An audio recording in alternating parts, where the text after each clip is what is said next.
This is Sybert signing into Kane's Wrath on the map Tears of Sorrow for the upper bracket final of the 2022 Winter Championship.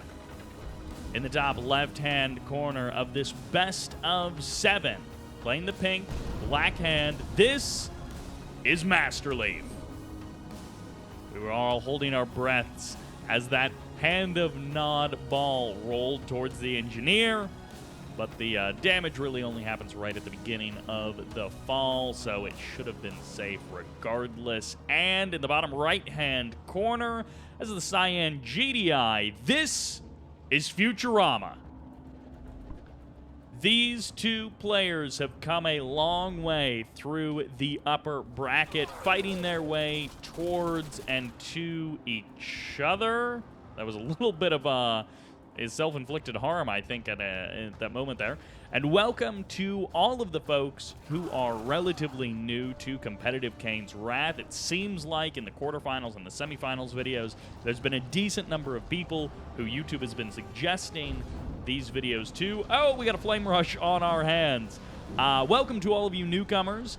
By the way, if you didn't know, the Hand of Nod, the barracks for the Nod factions, it has a little ball on top, and that ball actually does a little bit of damage when it falls. So you can sometimes accidentally damage your own buildings and units, or even use it offensively or defensively to damage your opponent's units as they're attacking you. A little bit of a Pitbull Scout coming out, but it is in the exact wrong direction. We saw this in another game. Masterleaf has been working on a couple of variants of the Flame Tank Rush, and we're seeing perhaps one of them here today. Reckoner is loaded up with 2 black hand squads. So the Reckoner is coming in, and in the other games, the Reckoner was the thing that got the big damage done. But this Flame Tank went completely unscouted. The Rifleman never got in far enough. The Pitbull headed in the wrong direction. This power plant going to be taking damage. The refinery goes down. Futurama taking huge damage right at the beginning of the game. Second power plant almost goes down. Reckoners. Where is the Reckoner actually? One back at home. Heading in, no. Reckoner will come around at some point, and when the Reckoner comes in, it has a perfect spot to land right here. In between that refinery and the war factory, it can do big damage. 2 Reckoners loaded up with double, okay, there's the second Reckoner, with double black hand squads inside of them. This could be big damage. This is the slight variation that Masterleaf has been making in this tournament. If you're not ready for it, if you don't see it coming, it can be absolutely deadly. In this case, he does catch it, but this is maybe a distraction force, because coming in from the other side, on the opposite side of the base, is the second Reckoner, and it has time to get into position. There is no stopping this boy.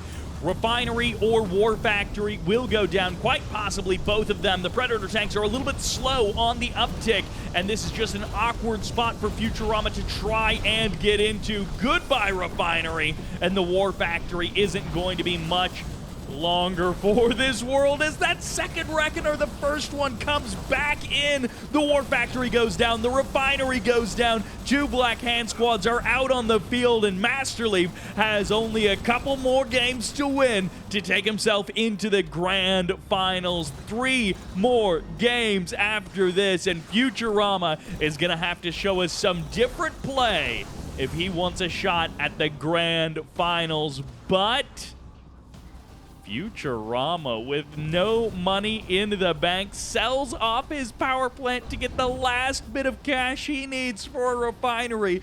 He is still gonna try and fight out this game. If this was a random scrim any day of the week, it would have been done 30-40 seconds ago. He would have left, and he would not have tried to fight it out from this position.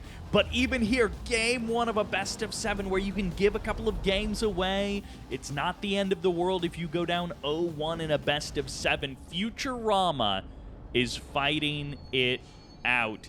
He came through in a very tight series against Green 0, and not so much in the map score, but Green 0 was giving him a run for his money, and Futurama got the win but Masterleaf is a different beast, and we're seeing that here in game number 1. I do not expect that we will see Blackhand and GDI for the entirety of this game. Is this the... Okay, I don't think this is the double secret shrine variant. Occasionally, you will see Masterleaf do a double secret shrine version where he goes for both upgrades at once. I think this is just the single secret shrine going into a bit more of a normal game. Hand of Nod gets sold off there. Main base, looking good. Natural expansion, looking good for Masterleaf. Not so much for Futurama. His MCV survived, and he's now going to try and bounce back. He's already going to be having a little bit of difficulty at his natural expansion. A little bit of pressure is going to be coming his way, even if it's just to burn down the tip spike.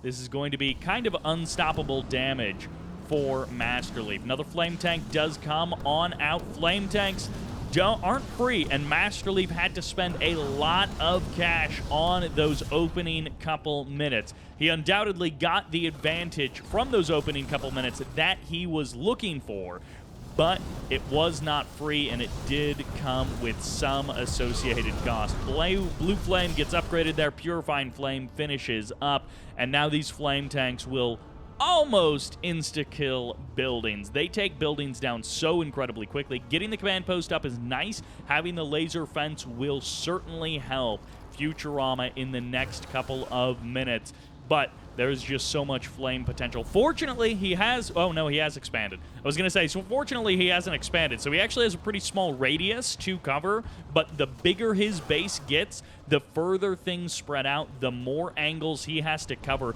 from these flame tanks. First 2 flame tanks get spotted. One gets annihilated. The second sneaks away, but behind the scenes, Operations Center is back up and running. Tier 3 is up and running. I'm kind of surprised we don't have any additional refineries or even a Redeemer Engineering facility yet from Masterleaf.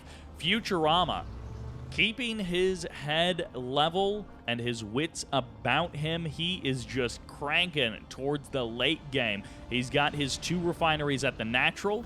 Command post is upgrading AP ammo. Actually, it's already finished. It's already finished upgrading AP ammo. Unfortunately, that harvester is no longer with us. Couple of pit bulls going down. I liked the attempt at harassment earlier on. We see the seed Tiberium got deposited. The 1 clicks are ready. The multi-MCB life is what Masterleaf is about, and he has been sort of long-distance mining some of these locations, stealing some of this blue Tiberium, and only just now deploying his 4th refinery of the game. Under different circumstances, that would be considered an extremely late 4th refinery, but here in this game, it's okay, considering how much pressure he's put on Futurama, how in control of this game he is, and how quickly he is barreling towards his first game win. You have to give it to Futurama, not throwing in the towel, not just dropping out of the game, trying to fight back and trying to come in here for a win in game number 1. I'm not saying it's impossible. Bye-bye. It's not impossible, but it is very close to impossible. First, Obelisk goes down. I am legitimately surprised there was only 1 obelisk, that it wasn't 2 obelisks, and then, you know, an additional obelisk following after that. But you wanted to get a SAM site out. I understand. Masterleaf, you know, he's cranking on some other projects behind the scenes. Another flame tank sneaking in. Does get cut down by those hammerheads. And hey, obelisks, they don't shoot up, and also they don't, you know, kill everything forever, always. But double obelisk on the front line, when you're shooting it down with watchtowers and individual predator tanks, it is not a good time. Hammerheads are going to help even this out, and actually a sonic emitter comes in as well. Juggernauts are a legitimate answer. Futurama is actually putting together an army that could stand up to this. If only it was a minute or 2 earlier.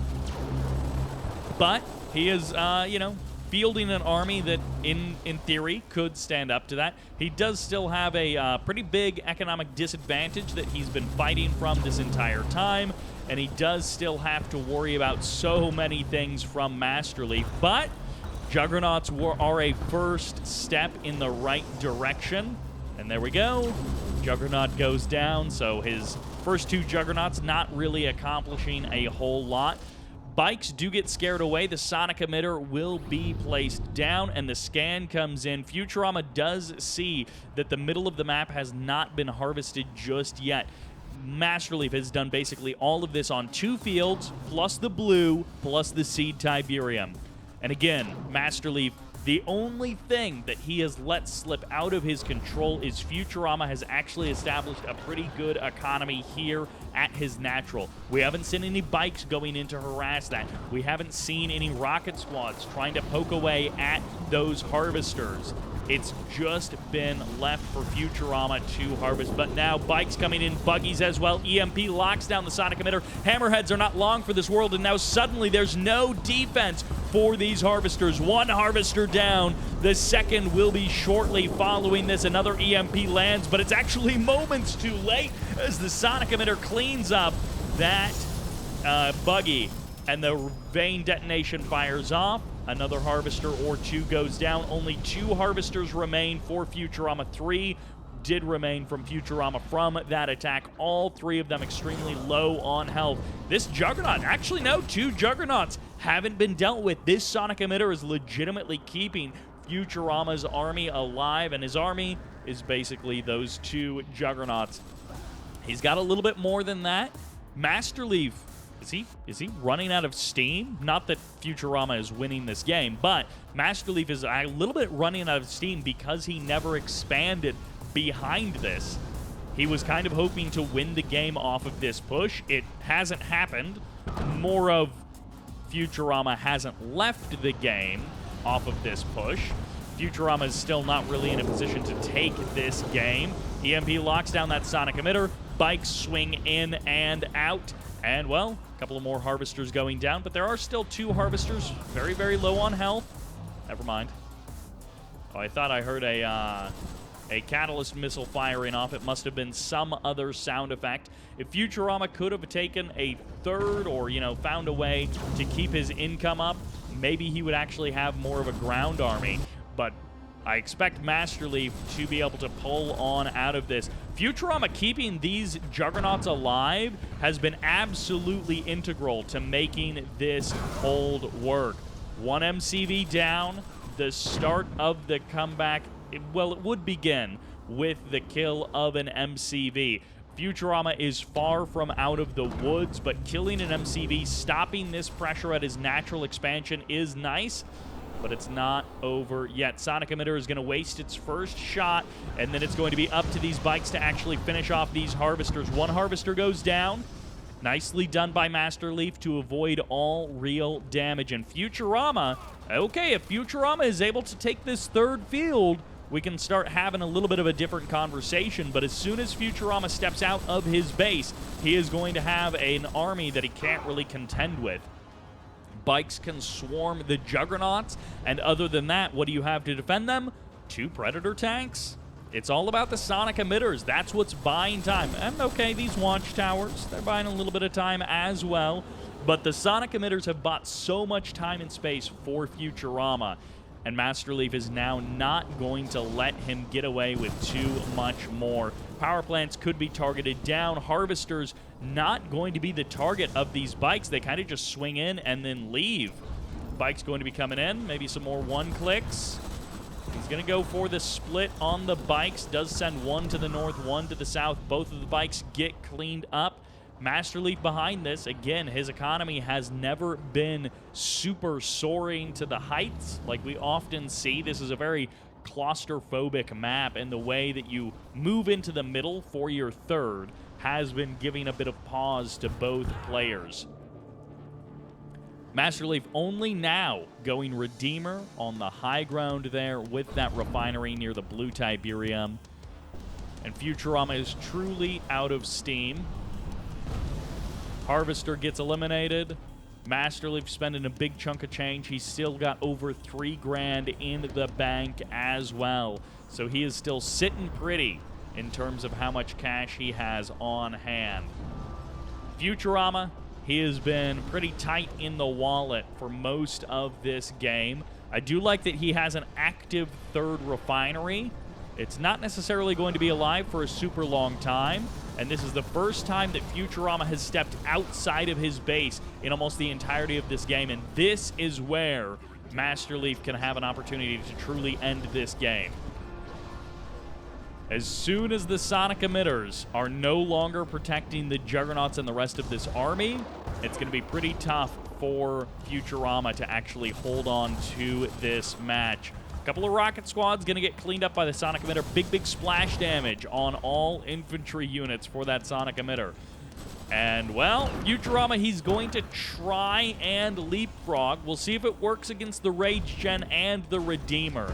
Masterleaf has had every opportunity to play this game out exactly how he wants, and he is a little bit slow, a little bit cautious, but making no missteps. Maybe he could have ended the game sooner if he would have done something slightly differently, but just like many of these other games where players are getting a little bit of an advantage and then they turn it into a bigger advantage, bigger advantage, bigger advantage, you cannot really blame them for playing things out as securely as possible and never giving an opportunity for their opponents to come back.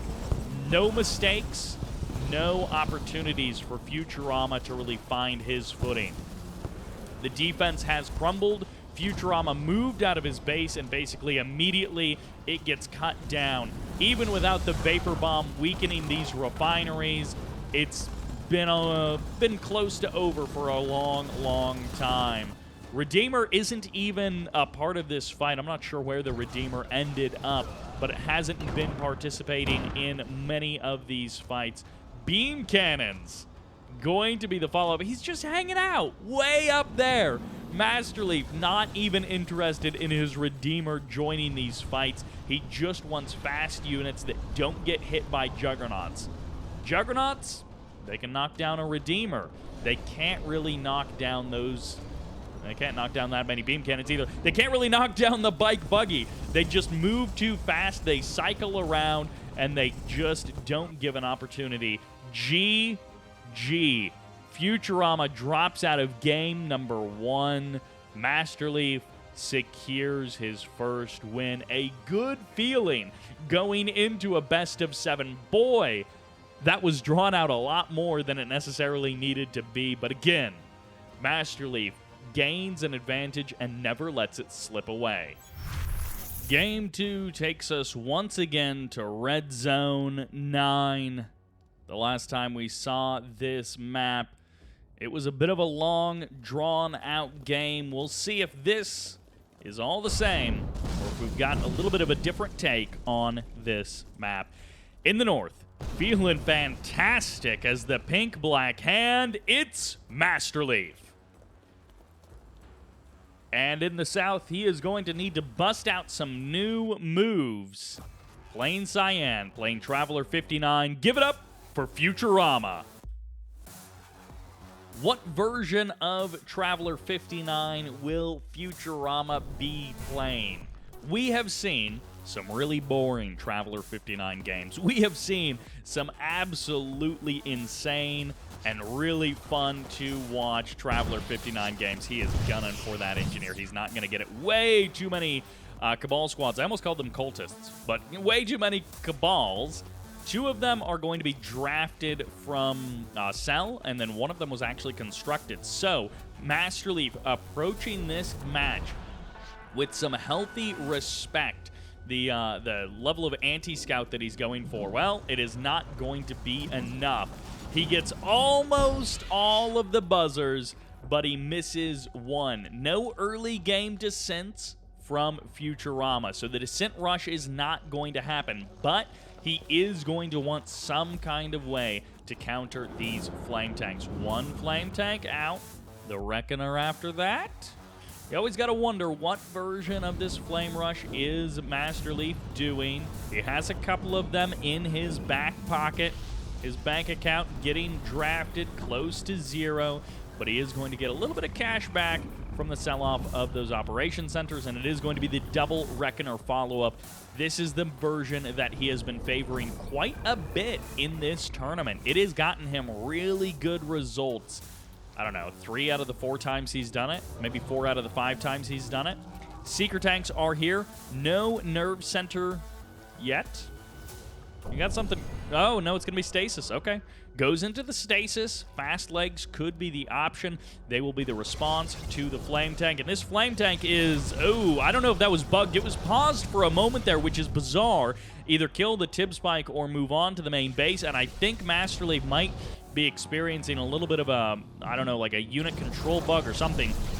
He was maybe wanting to draw those units out of position, but either way, it looks like he has created an opportunity for this first Reckoner to get in. No big damage for this Reckoner. He gets the stasis chamber, which is the best target he could get from that position, and the buzzers are right there, ready to clean up those Black Hand squads. Let's find the other Reckoner. It's way up north. It's moving along the left edge of the map.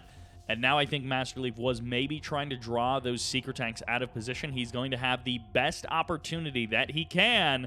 Ooh, if he could get the Nerve Center and the War Factory, maybe he gets a Refinery and the War Factory instead. But let's see. Lightning Spike gets deployed. It is 1 Refinery, 2 War Factories. The follow-up for Masterleaf. This gives the potential of a lot of Bike Buggy as the follow-up. The Reckoner is hitting on the other side of the map as these Seeker tanks move in. The Harvesters are not the first target as the second Refinery gets deployed. It is going to be Masterleaf hoping his defense is good enough, and the answer seems to be yes. He's trading bikes for Seekers, which isn't ideal, but it is better than trading Harvesters for Seekers.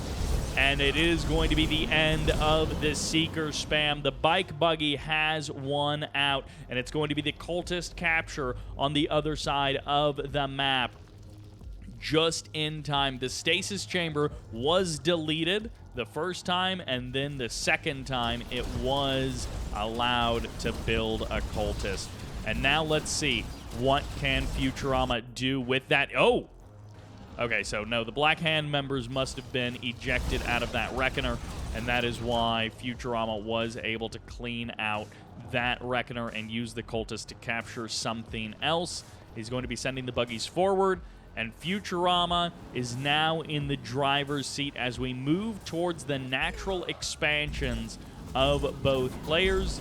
This buggy leading the charge, showing no fear, because that is what mind control does. Harvesters, a little bit under threat. Only 1 Descent squad is chasing down that Harvester, but he may actually get the kill as that Harvester runs deep behind the Refinery to try and get away. The Shredder turret gets dropped on the front line. It's going to be buggies responding to kill those Descents, and it's going to be bikes to try and clean up the Seekers and the Gunwalkers. Meanwhile, along the north edge, we do have a couple of Descent reinforcements coming in for Futurama, but Masterleaf has held his defense together, mostly buggies, as the bikes have basically all been cleaned up at this point. And Masterleaf does keep around both of the War Factories, gets a crane as well as he transitions off of that blue Tiberium that you start with, which is such a high-value start to this map. You get so much cash right there at the beginning of the game, which is good if you're doing something like what Masterleaf did and you're spending a bunch of cash right at the beginning of the game.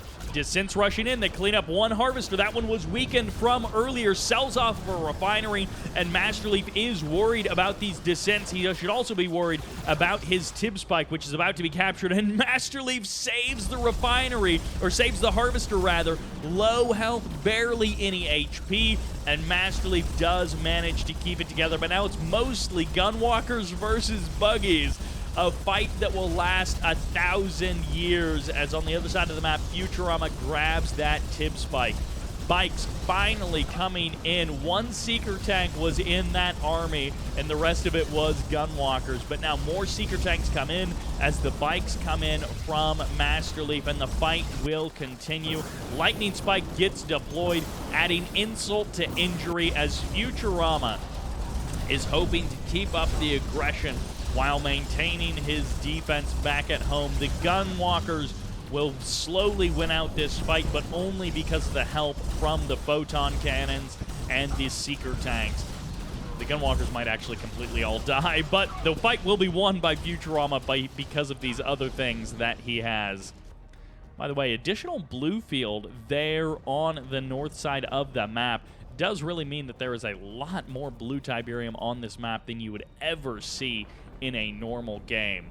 I would also love to see a growth accelerator placed on that blue field. Prodigy is out. Tier 3 is here. The tripod making its way to the north side of the map. Descent's going to be moving in for another run at these harvesters. Prodigy is something that Masterleaf has to be aware of, and, well, he has a lot of experience with the Prodigy, and he probably has a lot of experience knowing how to kill it and how to stop it as well. Venoms would be an ideal option, but alas, Blackhand has no aircraft. Although in one version, they did have aircraft. I know 1.03, I think they have Venoms, and I think maybe even one version of 1.02 Plus they had Venoms.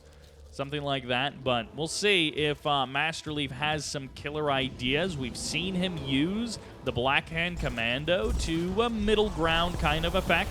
Teleport forward of one tripod, area mind control on a bunch of bikes to extend the life of this Prodigy, but it's just buggies. It's just buggies chasing down that Prodigy. He goes for the kill. The engineer is also here, so any tripods that go down will be reclaimed very quickly by Futurama. Masterleaf can actually kill the Husk on exit. There's nothing stopping him. Okay, well now there's something stopping him as this tripod rolls up. Masterleaf moves back in. He can still kill that Husk on exit. Descent's moving around the north side of the map once again. Futurama has tried this, I don't know, 3 or 4 times now. These Descent hit squads that keep moving along the north side of the map. By the way, Tipspike was recaptured by Masterleaf, so he is now back in control of those 2 Tipspikes the way that he likes it. Random cultist on the south side of the map just hanging out, so any units that get sent along that edge will be potentially grabbed by that cultist. And an additional engineer moving out for Futurama as the Eradicator Hexapod steps out onto the field. Masterleaf, he started out in a very aggressive way. He slowed things down a little bit because that flame rush did not win. And those darn cultists have a way of turning those flame rushes around. The engineer, I was worried for a moment that he was legitimately going to capture that mutant hovel, which I would love, but I would not advise as a wise decision in a competitive game. I would love to see someone go for that, but of course he is going to be going for the Tipspike. And can the buggies get it from the high ground? I guess they can't. But this cultist squad is going to get gunned down. I mean, they might be able to mind control something, but it was more just the splash damage that killed that bike than anything else. Prodigy is not inside of that Eradicator Hexapod. This is pure shock troopers. Beam cannons do get a lock on that Eradicator, and we can assume behind the scenes there is going to be a Prodigy somewhere. That Harvester barely surviving. Tripod's going to be the target. If these beam cannons cannot get the kill, it's going to be a refinery capture and sell. Gets the Harvester as well, the extremely low health Harvester, as the GG gets called, and Masterleaf has no way to stop that army. No teleports of that Hexapod, just walked in the front door, didn't worry about blinking back and forth, drawing out the game. Not even 11 minutes, but Futurama ahead on economy the entire time. They were close at one point, and then he just kept climbing and climbing and climbing and never gave it up. Well, game 1, a loss for Futurama, but game 2, he bounces back. And we return to Tournament Odyssey. We got to see a couple of the newer maps, but now we return to what has become an old favorite. In the top right-hand corner, returning to his roots, playing pink, playing Traveler 59, this is Masterleaf. And in the bottom left-hand corner, probably also going for a Descent opener as the Cyan, this is Futurama. Ooh, boy, do we have a Descent rush from one Traveler 59 player, but not the other? The answer is yes, it's a mirror. And Futurama doesn't open Descents, but he spots them very early on. He now knows exactly what he's doing. The response, nothing. He doesn't queue up a Buzzer Hive. He wants to get out that War Factory and that Gunwalker as quickly as he can. Every dollar will be spent, and as you can see, Nearly 0 for Futurama. Nope, it's nearly 0 for Masterleaf, but 4 grand for Futurama when I started that sentence. That's the difference of not getting a stasis chamber and not getting every single one of these descents. Make no mistake, this is thousands of credits of descents, and we'll see if the response is cost-effective from Futurama. Masterleaf is now going to be bouncing back in that economy as he sets himself up and stabilizes after his opener. 2 Gunwalkers, the response from Futurama, but he also gets that second refinery so much faster than Masterleaf. But at the current moment, it's 2 Harvesters to 2 Harvesters. The second refinery isn't buying a lot of value for Futurama. It just means that he doesn't need to spend the time building it right now. He is going to be keeping that. Ooh, he might have to drop a buzzer hive. He will.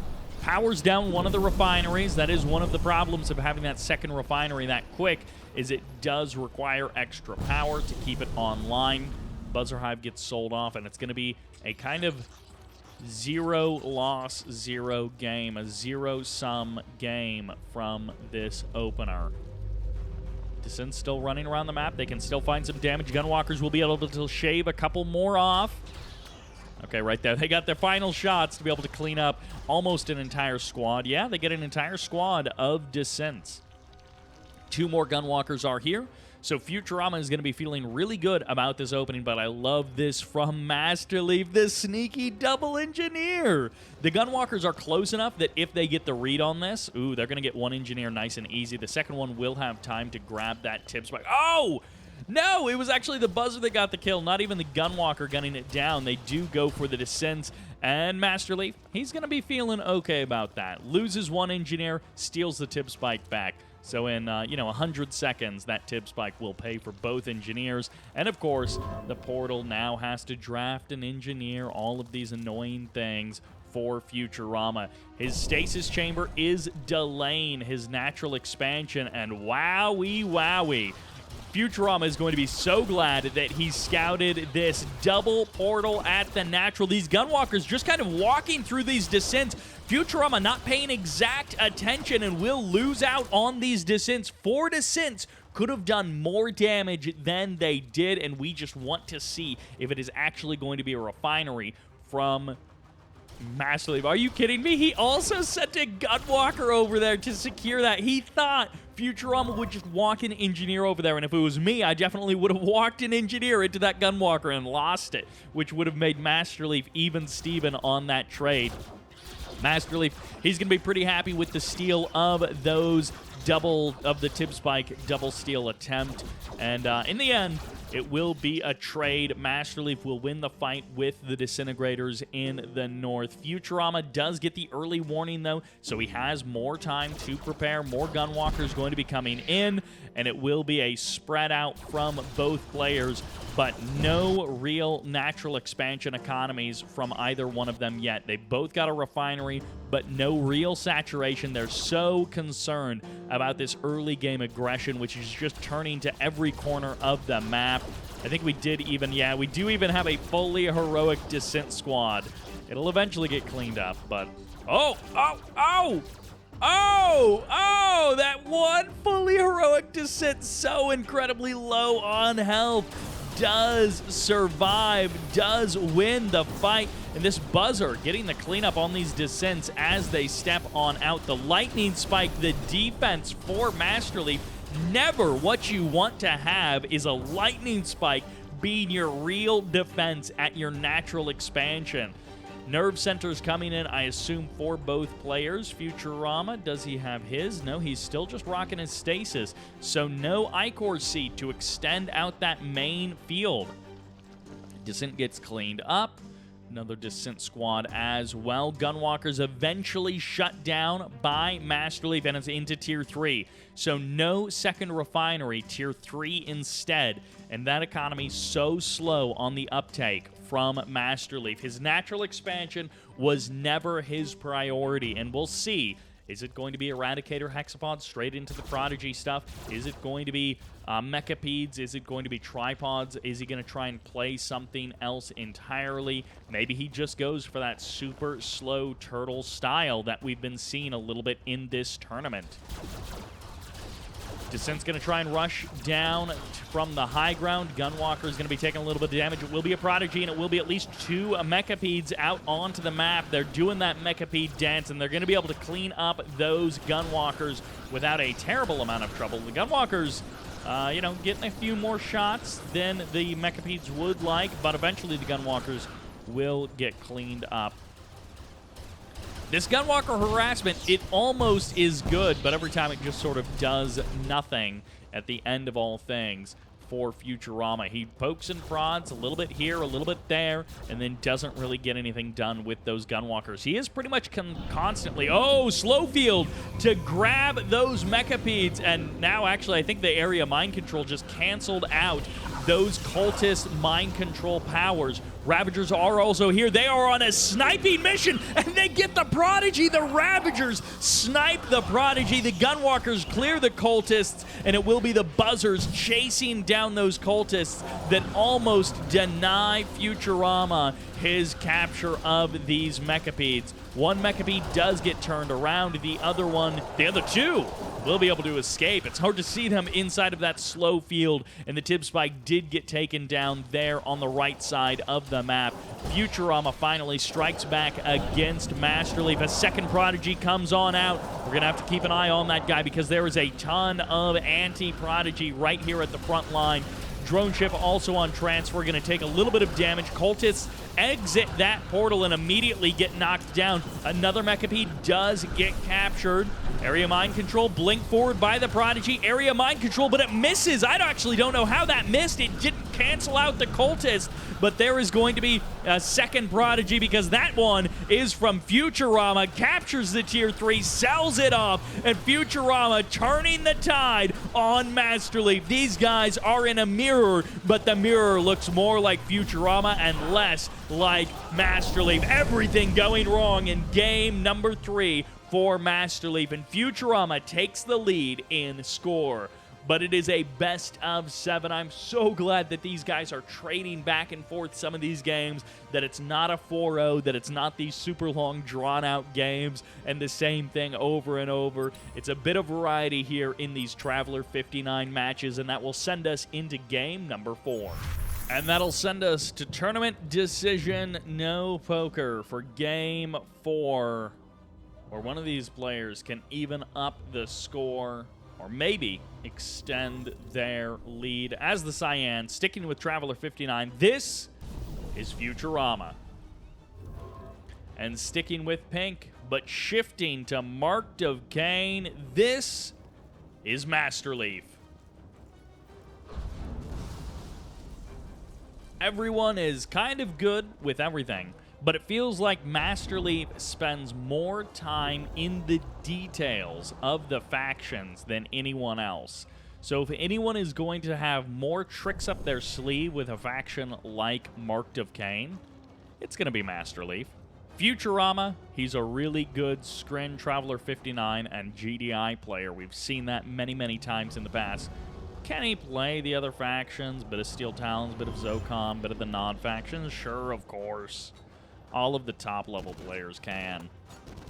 But at his heart of hearts, it seems like he either plays GDI, Scrin, or Traveler.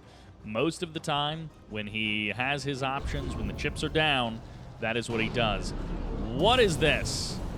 I mean, it's not a Flame Rush. We know that. It is going to be some kind of an opera. Oh, he's going Airfield. For what? No. He's going Reckoner, Engineer, and a Saboteur. I saw the Saboteur just waiting, and I was like, is he really going to go Airfield and then airdrop his Saboteur? Hey, it's happened before. It's been done. Nice cap of your opponent's Tib Spike, and then you move on with that Chemical Troopers. I'm not sure what the plan is here. Some players park them near the tip field to try and slow down harvesters, but really, what is the plan here from Masterleaf? I mean, grabbing the tip spike, yeah, that one's easy. But I'm not sure what his plan is with these other units. Let's see exactly if he's able to get any real value. EMPs always can be annoying as well. He's got 2 of them at his disposal here on the front line. Okay, yeah, 2. Making sure it wasn't 3 damaged squads there. And the Tib Troopers just eject on out. So this Reckoner now has double engineer inside of it. The double engineer follow-up, of course. Of course that's what it's going to be. The sneaky double engineer. Distract them with the Tib Troopers and then hit them with the double engineer follow-up. The second engineer must just be, yeah, he's going to try for the tech. I mean, if he gets the stasis, that's a pretty big shutdown. And, well, he's going to kind of alert Futurama. We'll see. Engineer will eject. May actually force the... Oh! He does force the pickup of the drone ship. So that engineer does get sniped, but it does cancel whatever Futurama was building. Forces 2 engineers out of Futurama so that he can retake those Tib spikes. Always annoying. Masterleaf trying some sneaky stuff. And, oh, he's literally not done yet. Buzzer does get killed. Engineer doesn't get sniped, but the last of the Tib Troopers go down on the north side of the map, and this Reckoner is just being annoying. That might have actually been, I think that was a nerf center cancel. Yeah, so that delays the tech of Futurama. One of the keys to slowing down the Traveler 59 player from getting to do what they want, especially if they're headed towards the late game, headed towards some kind of Hexalame strategy or something else that's, you know, maybe involves a lot of plasma missile batteries and a late game air army. Slowing them down in the mid game is one way to give yourself more opportunities to knock them completely off their rhythm. In this case, I don't know that that's necessarily what Futurama is doing, but slowing down the tech is a good first step. Defensive tower also gets grabbed, so a couple of seeker tanks are going to be paying the price for that. Descents are going to try and close the distance. The defensive towers do have a minimum range to fire, so if you get too close to them, they actually can't hit you, which is what Futurama is looking to exploit in this moment. Seeker tanks are here, and a couple more of them will go down to that defensive tower, and the fight is going to transition down into Masterleaf's main base. These seeker tanks hunting for harvesters, looking for a couple of kills. One harvester almost certainly will go down. It was not pulled soon enough. The EMP lands on nope, not every single seeker. One of them manages to escape, but the obelisk is here. The cultists will be able to grab one harvester on the edge. Futurama does now exit with that cultist, so that is going to be 2 harvester kills by Futurama. Well, sort of by Futurama. Because of Futurama, 2 harvester kills, and one of them very full of Tiberium indeed. Stealth tanks, the follow-up for Masterleaf, Secret Shrine as well, and Venoms are undoubtedly on the way. If they are not, I don't even know what's going on in this game. Masterleaf stretched thin as he spends cash in every direction. Stealth tanks, tier 3 upgrades, Venoms, air tower, and a Secret Shrine. So many expenditures for Masterleaf. He is going to bleed out the rest of this field, but he has gotten to that late game. Supercharged Particle Beams finishes up, and now he has Prodigy and Cultist killing power. He has it in the air. He has it on the ground. He is ready to knock down Cultists and Prodigies anywhere he finds them. And Futurama no longer has that easy way to just completely disrupt. Well, I mean, it is still kind of an easy way to disrupt Masterleaf, but Masterleaf has some ways to counter it, so it's going to take a little bit more from Futurama now. Stealth tanks are here, Commando as well. Masterleaf finding every trick that he can possibly pull to try and come out ahead against this Traveler 59. Prodigy can't land the area. Mind control. Venoms come in. They will get the kill on the Prodigy, and that is going to deny that Prodigy, but the Venoms do go down. The stealth tanks are going to have to back off, and more cultists are here. There's at least 2 squads there. Another Venom gets eliminated, but there is another Venom nearby. And there goes the Reckoner. Nice and close. Cultists not able to take it, and that is going to be a Commando popping on out. Gets the Eradicator as well. Goodbye to that warp chasm. The engineer gets denied, the reckoner gets taken, and this commando is trying to dodge these buzzers for all she's worth. She won't get them though.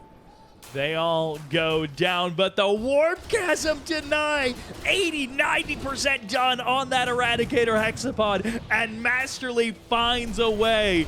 Walks right in the front door, because when you're Masterleaf and you are distracting your opponent so much, you can walk right in the front door with a Reckoner and a Commando. You can nuke the warp chasm and completely reset that timer. Prodigy back out on the map. Seeker tanks on the counterattack, able to knock down some harvesters on the left side of the map. Things are not going perfect for Masterleaf. But people have been asking this question of how do you stop Traveler 59, and you gotta pull off stuff like that. It is not easy, but those are some of the ways that you can. Masterleaf and Futurama are both headed for the same corner of the map. No one is trying to split the map in this moment. Venoms are going to dodge in. They just go for that Prodigy, and now they can exit. Stealth tanks still rolling around. They could potentially pop off some of these key structures. Maybe they get the nerve center. Oh, they don't have Tib Core. So actually, these stealth tanks are significantly weaker than they could be. Still, it's two of them, so they should be able to knock down a harvester in one go. There we go, full of Tiberium, one harvester down. They're going to start ranking up as well, and they can get another volley on this harvester. It's going to be close. They get it. Discs miss. No rank up on those kills yet. Cultists will go down. And yeah, the stealth tanks get a third harvester here. Plasma missile battery gets deployed, and as soon as these stealth tanks have Tib Core, they're going to be even more effective. First thing deployed, a disruption tower by Masterleaf, denying the easier caps of some of those structures. Second thing, he deploys a shredder turret to deal with this attack that is coming in. Masterleaf exploiting the long-distance harvesting of Futurama. He gets those harvester kills as he buys more time to set up his own expansion. Gunwalker just kind of walking into the base there. Tripod is something that Masterleaf needs an answer for, and he currently does not have one. He's pulled off a lot of moves, but none of them have gotten him the big wins that he was hoping for. He's done a lot of slowing down and a lot of resetting the game board, but it's not totally shut down Futurama, and now a tripod is on his doorstep, a lowly single tripod, which under a different circumstance, in a different situation, would hardly be a threat worth talking about. One tripod. But here, it is actually somewhat fearsome. It gets the kill on that MCV with the help of this Devastator warship, and now the Devastators are going to be chased away by these stealth tanks. Couple more missiles. Oh, he doesn't get the kill. Yes, he does. Masterleaf finds the kill. Traveler 59 isn't an insta-win when it's against Masterleaf. Sure, against you or me, it might be an insta-win. But against Masterleaf, he has the tools to actually fight back. But he needs an expansion, and he needs it now. MCV? All right, MCV pops on out. Shock Troopers just getting gunned down by these random Awakened. These are all from sold-off buildings, so kind of free. Obviously, if it's from a MCV that you lost, that's not really free. That's something that you desperately want to hold on to. The MCV goes back into the same corner, so Masterleaf thinks that he can take this section of the map, and, well, when your opponent sends out Dissents against the Venom, you actually can take that section of the map. Plasma missile batteries now getting deployed into this field, but look at this. No shard launcher upgrade yet. Masterleaf has so disrupted everything that Futurama was trying that he's missing some of those almost crucial late-game upgrades that you would normally take for granted. And actually, there's two stasis chambers. That might be a little bit of a misplay by Futurama, or it might be a bit of a safety and insurance policy because he was expecting something like that to happen. Gunwalker will go down, denies a little bit of the reinforcements there. And hey, every kill is a kill. Gets the nerve center also. I mean, one Gunwalker is not going to kill 2 Tib Core stealth tanks, but, well, the cultists might be able to kill the Tib Core stealth tanks, you know. Get those, get that mind control. Venom not able to get the kill, but this second group of Venoms will. And now the stealth tanks can come back in. Tib Trooper is going to try and burn down that plasma missile battery. Not a big win, but it would be a win. Descents will be cleaned up. Venom's having free reign. Futurama has repositioned into the bottom right-hand corner, and this is where he's hoping to fight things out, but this does leave his main base a little bit exposed and a little bit open. It's not as well defended as it would be, and Futurama is spending cash on units that Masterleaf is just knocking down.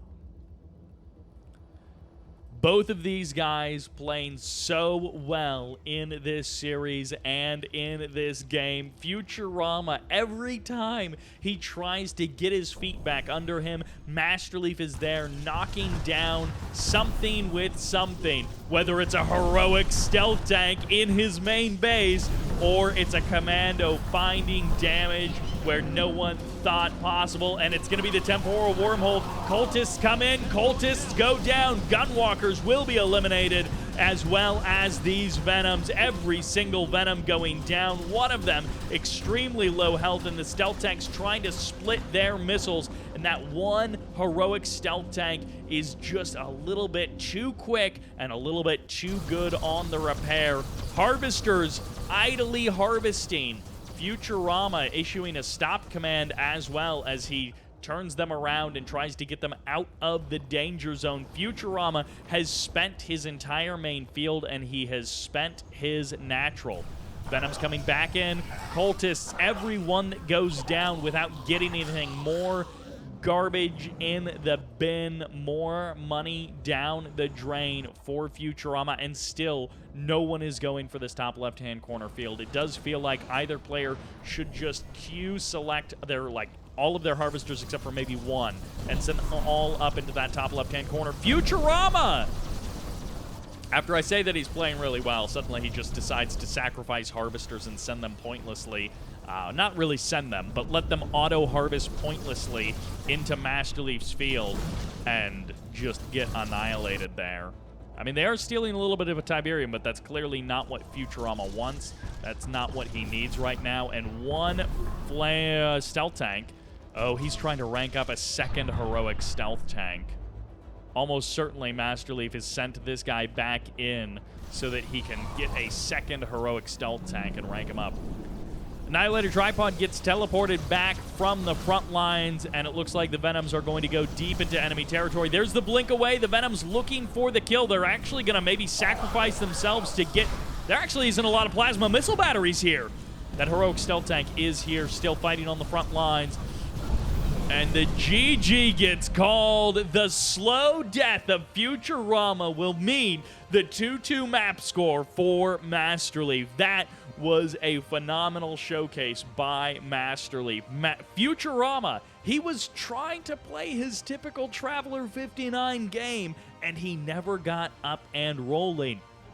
And just when you think his feet are going to come back under him and he's going to actually get things going the way he wants, Masterleaf comes in and cuts him off at the legs again. That will do it for Game 4. Let's jump into Game 5. And that takes us to Decrepit Arena for our next tiebreaker of this series. We always hope for the 4-3, the ace match, the final game.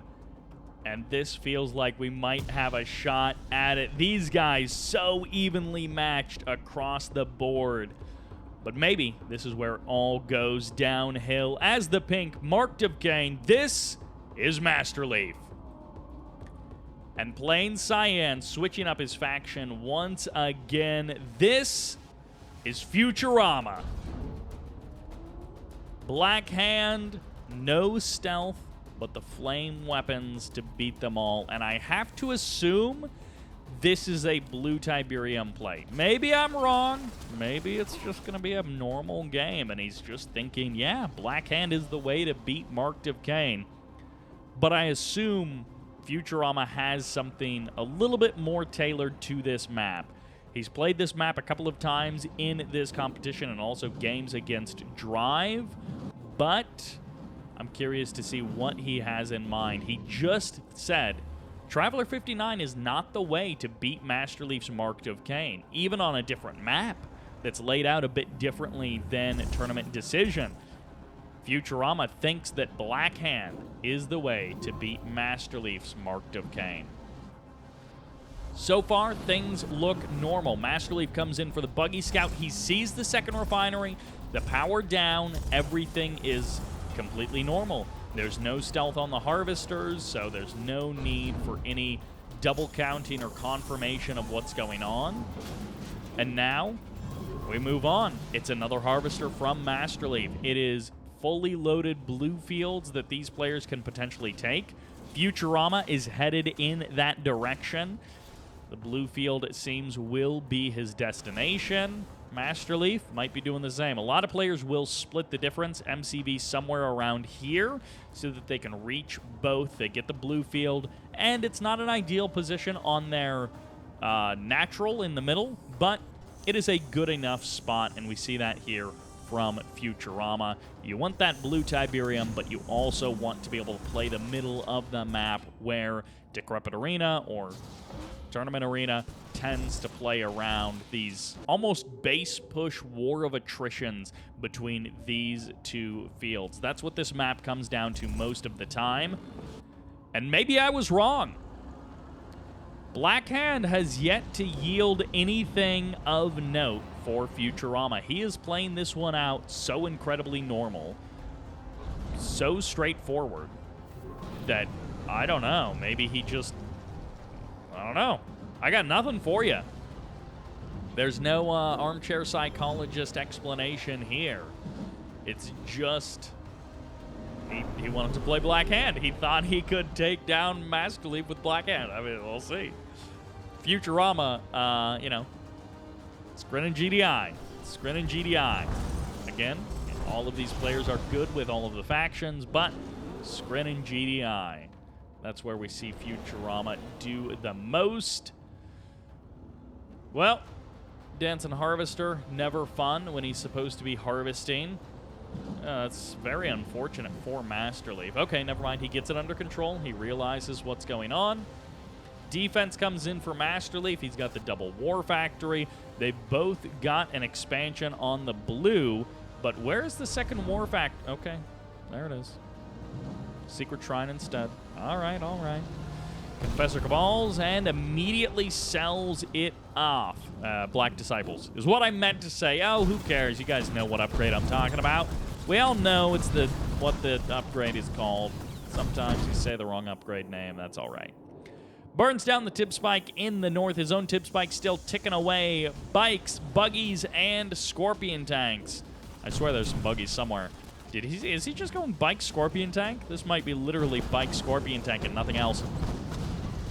He's got far superior scorpion tank numbers. Of course, both players playing sub-factions do not have the option of laser scorps late in the game. So they will not be able to have that late-game scorpion punch. But they will have an option to crush their opponent's rocket squads. Futurama super clumped up. No attempt at the split. Just hoping to distract these tanks. He moves forward, and oh, he's going to reverse move into the damage of Masterleaf. Futurama had better have a better plan than that to take this game away from Masterleaf, because right now, Masterleaf is finding the wins without a lot of losses, but this is where the loss comes from. It's going to be harvesters hunted by these bikes, unguarded by Masterleaf. Meanwhile, he's putting a little bit of pressure. The Scorpion tanks all go down. The Rockets get their kills, and one harvester down. A second harvester could be eliminated, but Futurama splits his shots. Scorpions take some damage, and the harvesters do as well. No one clicks have been fired off yet, but we are getting to that stage of the game where they're going to be coming into view if they aren't already here, and it looks like they indeed are not. Both players have operations centers. Nope, it's another refinery.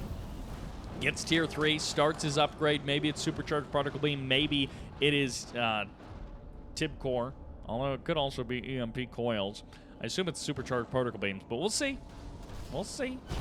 Scorpions have some rockets to contend with. Finally, Futurama decides to spread them out a little bit. Dozers on those Scorpions, and Futurama says it's a base push.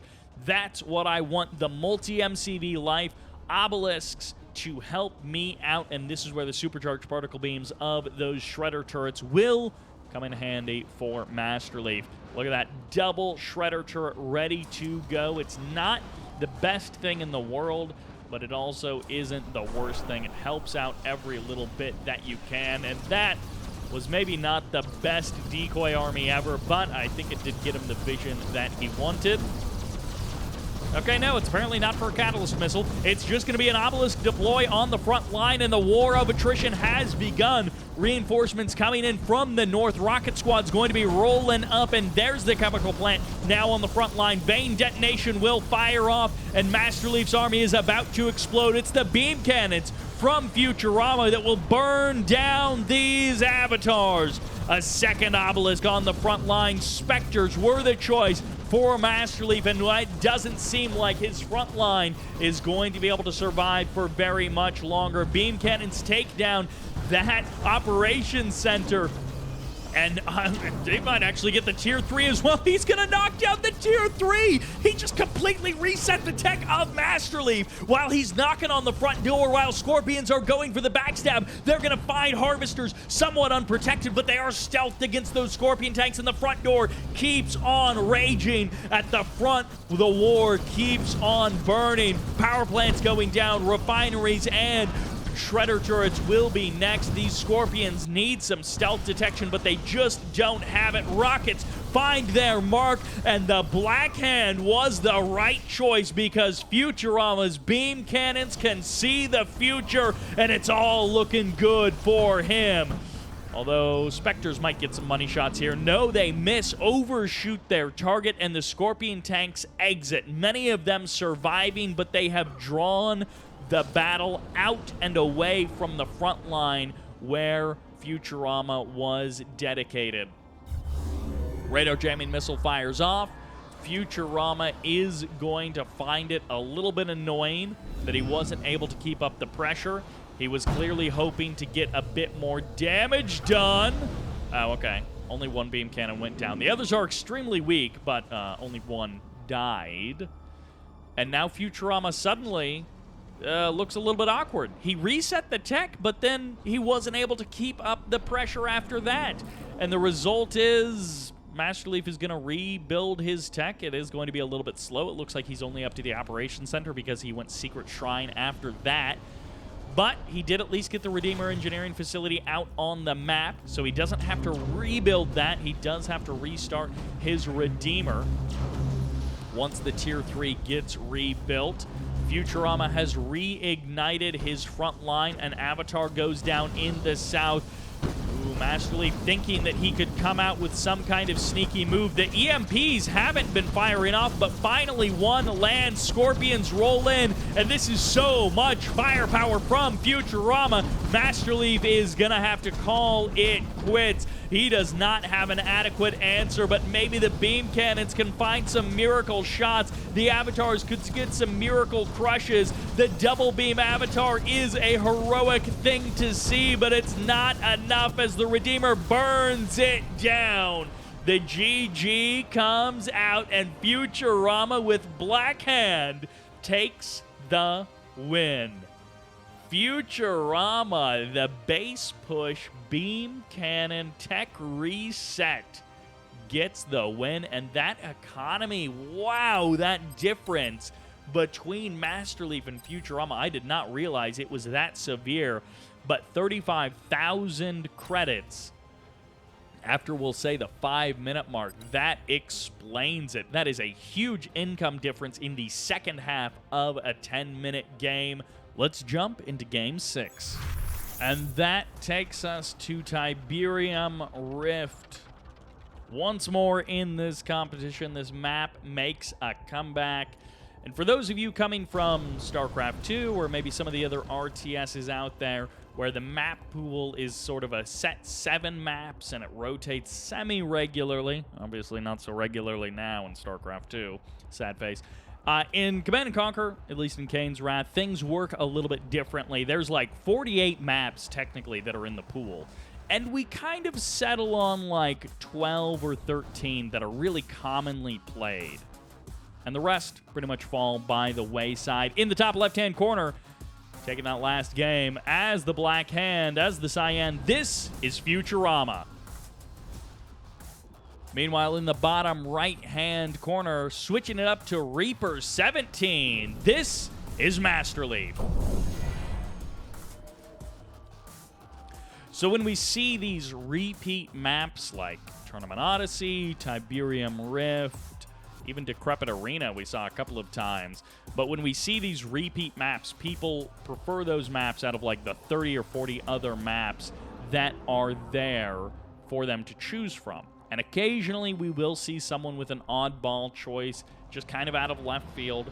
Now, typically in tournaments, there are a couple of the like 1v1 maps that are a part of 1.02 Plus that may be banned. Tournament Galaxy is one of the more common ones. And Tournament Tournament Reef, which is an underwater map and looks quite cool. Was banned for a little while. I don't remember if it still is.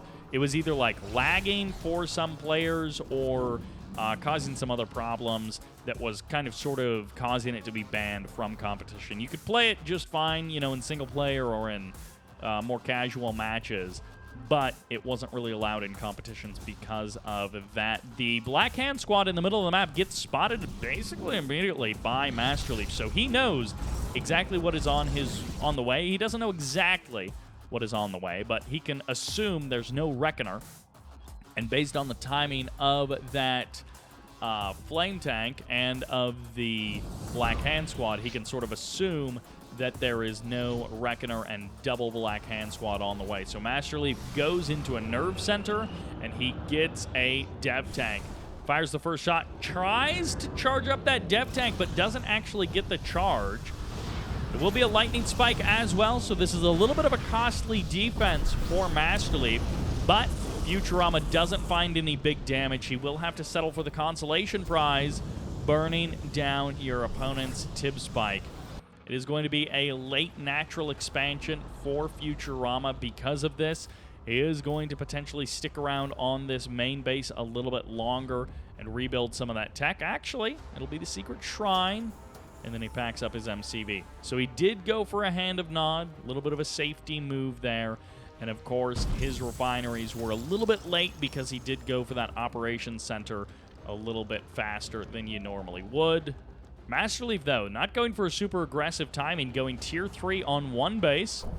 Relatively common for a Scrin faction, but not set in stone.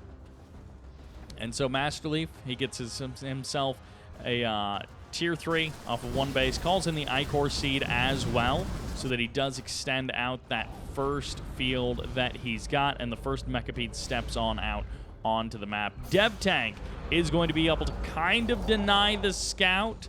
Masterleaf maybe ended up showing a little bit more than he wanted, but this Harvester is not going to be able to steal any blue Tiberium. Indeed, it does take quite a lot of damage from that Dev Tank. The Dev Tank does go down, and the buzzers do get cleaned up. No, the buzzers don't get cleaned up. Usually, the Black Disciples win the fight with the Buzzer Swarm support power, but in this case, one buzzer did survive. He got just enough of those Black Hand members to keep one buzzer alive, and the Confessor Cabals becoming that much stronger with those Black Disciples. Another Flame Tank steps out onto the map. Very delayed natural expansions from both players. And the phase on this Corruptor will keep it alive. It's going to go for the Crush. It's going to see how many rocket squads it can put in the dirt. And it will also scout this Flame Tank, which is coming almost through the middle of the map, but a little bit on the northern side. Mechapede's coming in to clean up the dregs, finding what little defense is left. And actually a third Flame Tank is going to be kind of trading out against these Mechapedes. Flame Tanks do that splash damage, which is nice, but the Harvesters are basically completely undefended, and Masterleaf is going to find a huge, huge advantage here in the middle of the game. 1, 2, 3, 4, 5 Harvesters are probably going down. This one is the only one left, and it's half down on health. No, there was another Harvester. I think that was 5 Harvesters with a 6th nearly going down, and suddenly Futurama, who has only a couple hundred credits in the bank and hasn't even started his natural expansion refinery, needs these flame tanks to do so much damage. It almost isn't even fair. First flame tank goes down. The other flame tank is very weak in the north. It's up to this flame tank, and he is going to get a huge value shot here. Refinery and Tier 3 and a rank up and a war factory, all without Purifying Flame. He could go heroic.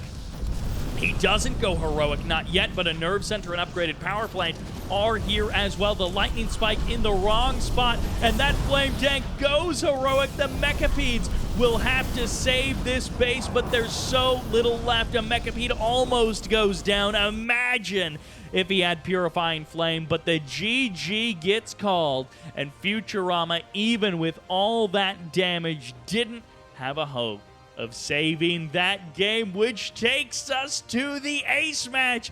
Game number 7, a 3-3 map score, and Masterleaf turns it around after that loss in game 5 and takes us to a 7th game. And would you believe it? Game number 7 of the upper bracket final for the 2022 Winter Championship will be decided on Pipeline Problems, a map that for many years we basically never saw in Kane's Wrath, and then in the last couple of years it's actually had a bit of a resurgence. For those of you who don't know, this is a map that was included in Tib Wars, so the base game that Kane's Wrath is based on, and it was popular there, but it never caught on in Kane's Wrath until quite recently. In the south, though, sending us into the ace match, looking fantastic in this series, playing pink, playing Zocom, this is Masterleaf. He played Reaper 17, and he played it phenomenally well, so I'm looking for something special here on Pipeline Problems from his Zocom. And playing vanilla GDI, playing Cyan in the north, give a cheer for Futurama. This dusty old map starts you off with a blue Tiberium field that is close, but not so close that you can get there without a crane. One of the very few maps where crane openers are not only good, but they're kind of just the meta. They're kind of just expected as far as what you will go with.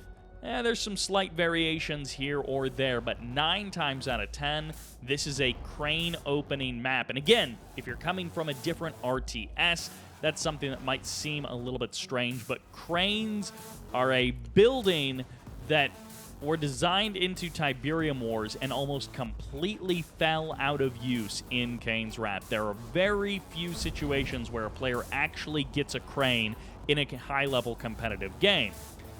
In the campaign or single player or lower level matches, sure, maybe you get a crane, maybe you go for something.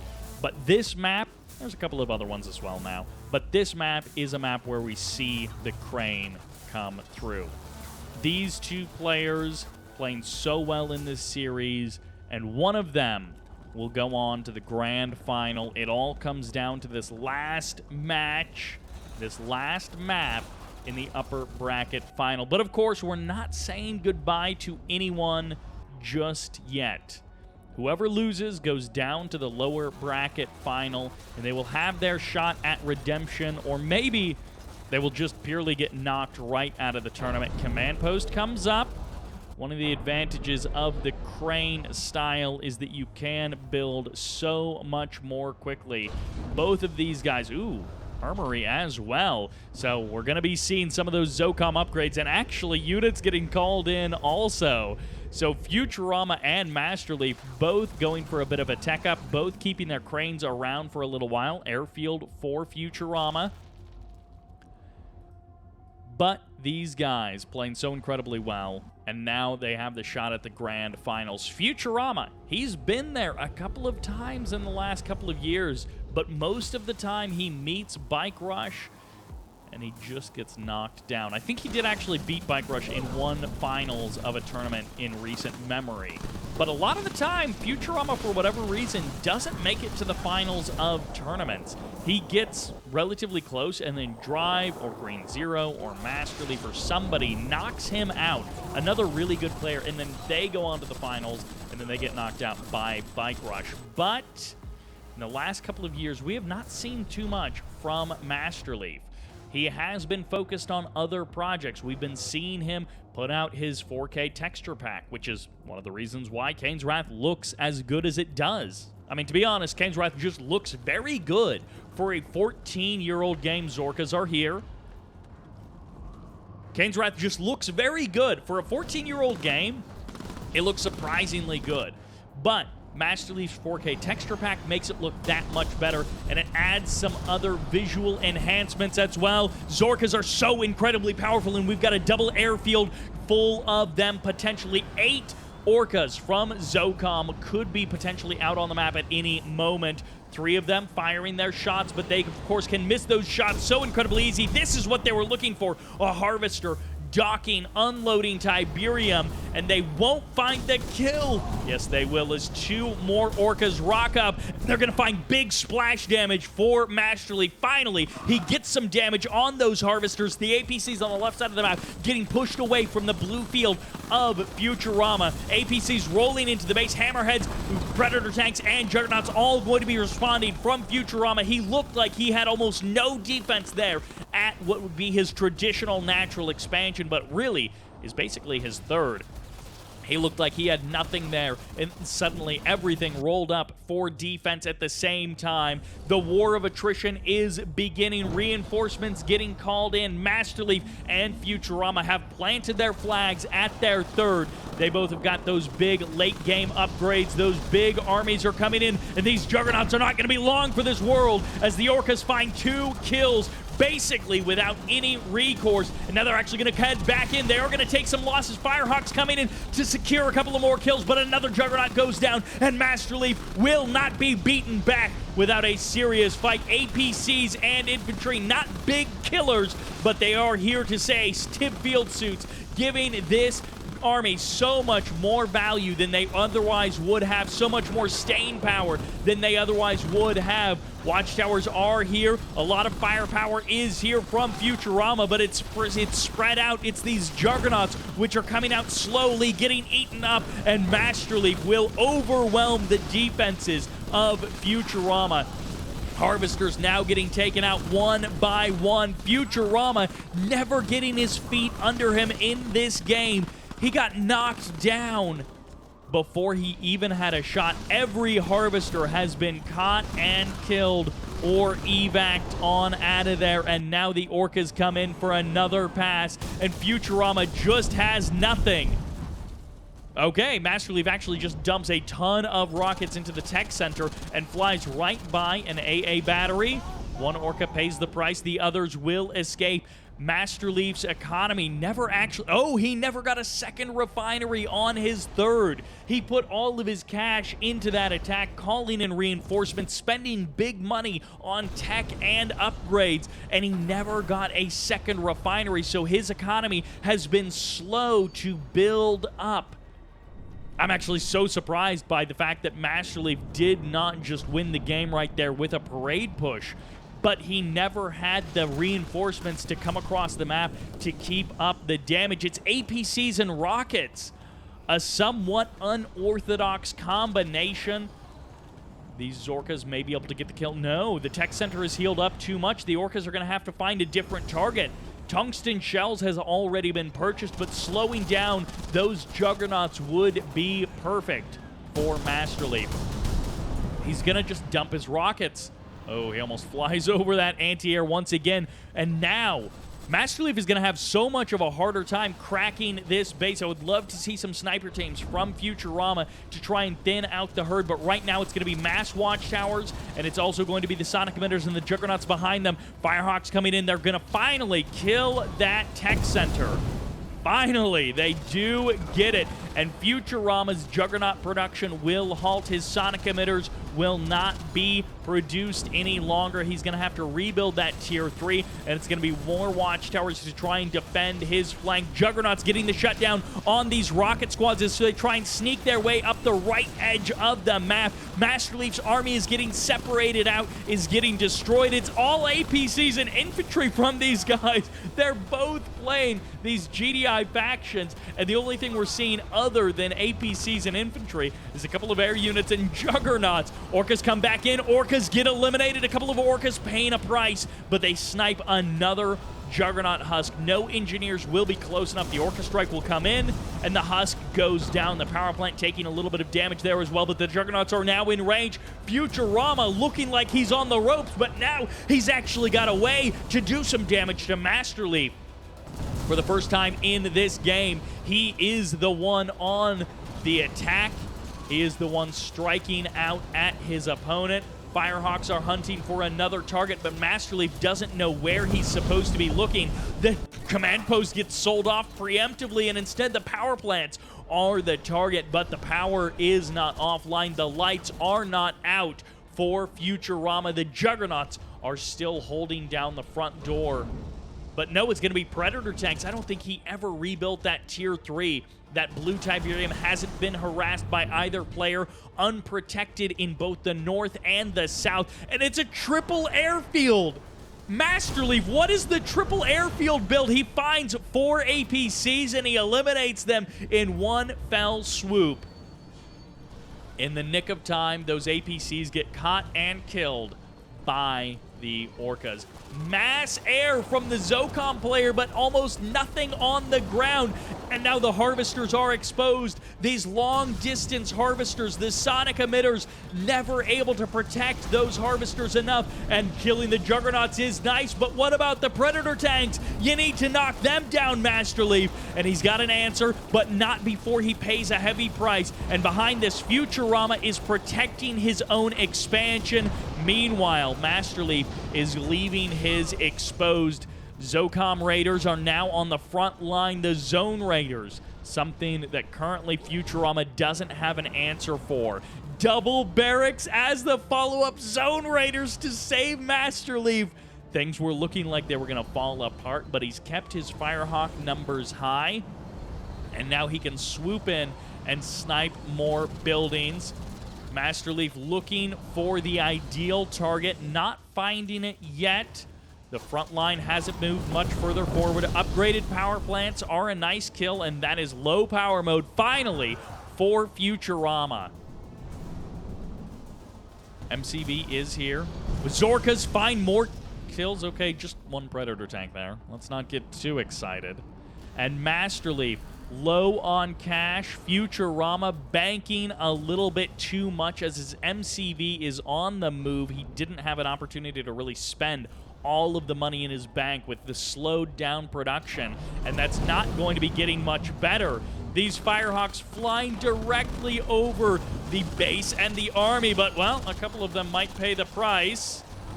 No, that ceramic armor is so good for those Firehawks. Futurama building more and more AA batteries. He never rebuilt that Tier 3. He never got his Juggernaut production back up and running. And so he hasn't had an opportunity to push the front line any further forward. Masterleaf has been delaying, but he has to deal with the army at some point. He can't just bomb buildings until the end of time. But he can cause Futurama to waste a bunch of time, but it's not enough, as 2 Firehawks go down, and Masterleaf now doesn't have enough aircraft to justify 3 airfields. Orcas are here. Tungsten Shell is now so old that the aircraft have been losing their viability moment by moment. Blue Tiberium hasn't regrown very much. Futurama has been keeping that harvested, but Masterleaf has let his regrow a little bit. Maybe not a lot. It looks like more on the mini-map. The technology has never gotten swatted down for Masterleaf. The tech reset never happened, but it's going to be up to these. It's going to be up to these zone raiders to annihilate so many predator tanks. Orca's going to be coming in. They don't actually find any damage. Everything retreats before they have an opportunity, and Futurama is looking to draw this one out. Man, zone raiders are so bad at hitting anything. If it's remotely moving, even if it moved like 3 seconds ago, they fire so far behind it. Sometimes their shots miss by such a wide margin. It's just funny. Futurama has pushed his front line further inch by inch, leapfrogging so incredibly slowly, and Masterleaf cannot get this last bit of Tiberium. He has been trying to get his economy back online for so long, and it just hasn't happened. Orca Strike comes in. 2 Orcas find their way to the destination, but it's just a power plant. It doesn't get any big wins. That's a lot of bombs on 1 power plant, but the lights do go out. Futurama is going to be worried. No, he's not. Their lights are back on as the Predator tanks explode. So do the Orcas. Masterleaf needs a different answer because it feels like the front line keeps getting closer. The northern front advances inch by inch, moment by moment. I don't know, Futurama might need to like sell off one of these refineries just to keep his cash flow alive. And he does definitely need to deal with that APC. There's one random APC up there, and it's about to shut down his refinery, but maybe Futurama can just end the game right here, right now. Zone heads, but the Zone Raider variety of them, something we love to see, and this might be Masterleaf's ticket into the grand finals. Futurama is hoping that he can make this work once and for all. His final push into Masterleaf's base. It's all air for Masterleaf. All air all the time. As the slingshots come forward, the Firehawks get knocked down and the Juggernauts remain untouched. The Juggernaut, singular I should say, APCs pushing the front line forward, Predator tanks as well, and it's up to these Zone Raiders. But Masterleaf needs to buy time with something, and basically everything that he has just disappeared. Blue Tiberium has regrown, and Futurama now has 2 fields under his control in the middle of the map. He's going to be able to take down these production facilities as well. The barracks and the airfield are going to be going down, and Masterleaf needs something to distract the army so that his air units can actually do their damage. No sneaky engineers, it seems. No sneaky commandos finding their way into unguarded back doors. Now if the Firehawks took the power down, well, I guess there's enough slingshots that it doesn't matter. All right, the Hammerheads are going to be able to find that refinery. This map becomes claustrophobic so quickly. The late game is entirely centered on the right edge of the map, this middle point between the 2 players. 1 Firehawk goes down, traded for a power plant. I don't know, maybe the EMP control center. Masterleaf has failed to stop Futurama, and Futurama has just been taking more and more ground, and now he is long distance harvesting, but safely harvesting from Masterleaf's third. Masterleaf is going to find a couple of kills here, and if he can get the slingshots, maybe these Hammerheads can wash through the rest of this army, but the Zone Raiders are just getting set upon. Hammerheads exploding in the sky, and the APCs clear out the Zone Raiders. Masterleaf has nothing left, and Futurama will go forward into the grand finals. The slingshots find another target, knocking them down one by one as Masterleaf looks for any hope left to keep himself in this game. The Hammerheads can't stand against this army. The slingshot's almost able to burn it all down, and 1 slingshot left. It goes down as the last Hammerhead explodes, and Masterleaf GG's out of the game. Futurama will move forward into the grand final, and waiting for him will be someone from the lower bracket. We still have a couple of players to knock out before the grand final. It could be a new matchup, Shock Trepet versus Futurama. It could be a rematch, Masterleaf rising once again, or it could be an old classic, Drive, returning to the grand final for a classic match versus Futurama. But thank you all very much for watching. I hope you enjoyed it. And this is Sybert signing out.